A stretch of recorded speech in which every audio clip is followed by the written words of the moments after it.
All right.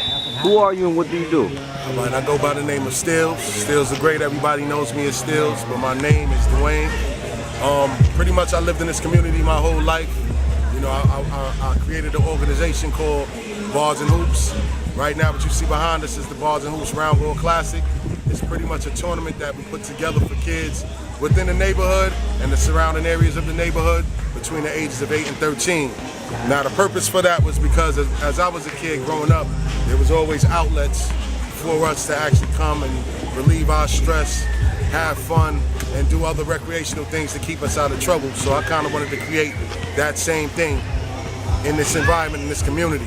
Because, you know, as I've been growing, as I got older, I've seen that there's not a lot of outlets for these kids. This is why there's a lot of gang violence and a lot of other crimes that's on the rise now, because a lot of these kids don't have an outlet to express themselves. So here at Bars and Hoops Round Ball Classic, you know, this is an outlet for the kids to come out and play. We have a mixture of school basketball teams, community basketball teams, AAU teams, and just regular kids in the community that may not have the opportunity to play in any type of tournament. They can come here and express themselves and get some burn with the other kids. And so we do this every month, every Saturday and Sunday from June to August. Our championship game will probably be on August 16th. So I'm here today with the brother Ken Do. And you know, they're doing a nice little thing here for 15 days for the kids of the community. And yeah, that's pretty much it. And what inspired you to do this?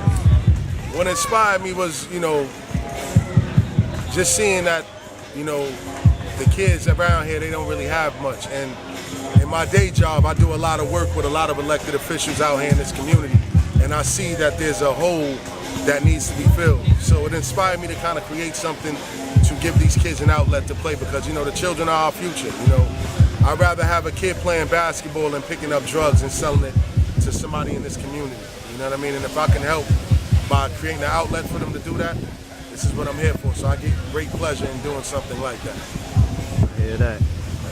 So that's definitely my inspiration, man. The children, my inspiration, because I have nieces and nephews that live in this community, and you know, I want to kind of create something better for them than I have, or what's currently here.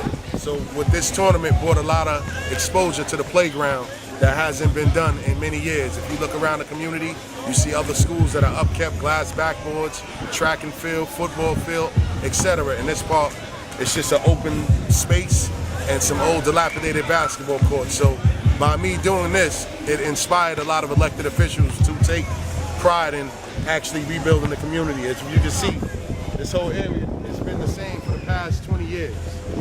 You know, so that needs to change, and I'm happy to be at the forefront of helping bring that change to our community. So by this time next year, this park will look completely different, and it'll be filled with tons of kids. So that's my inspiration.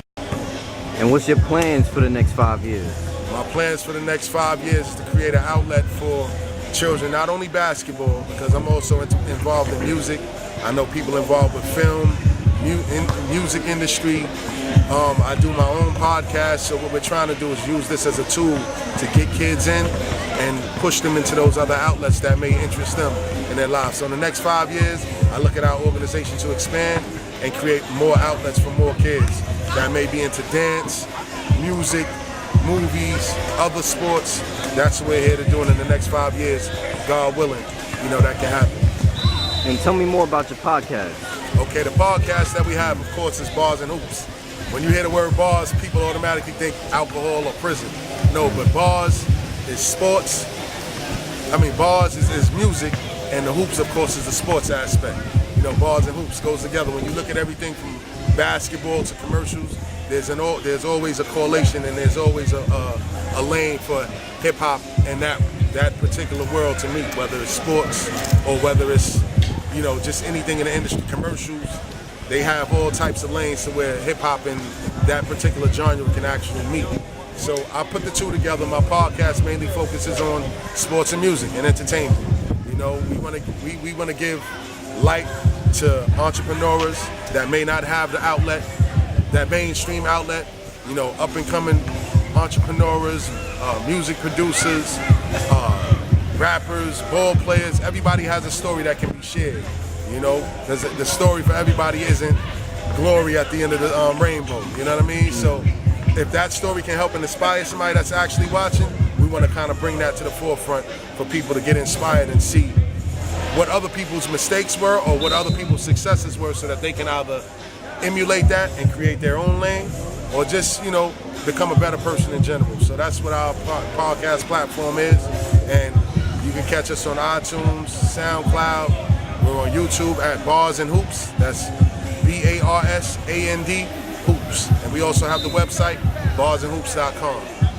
Check us out.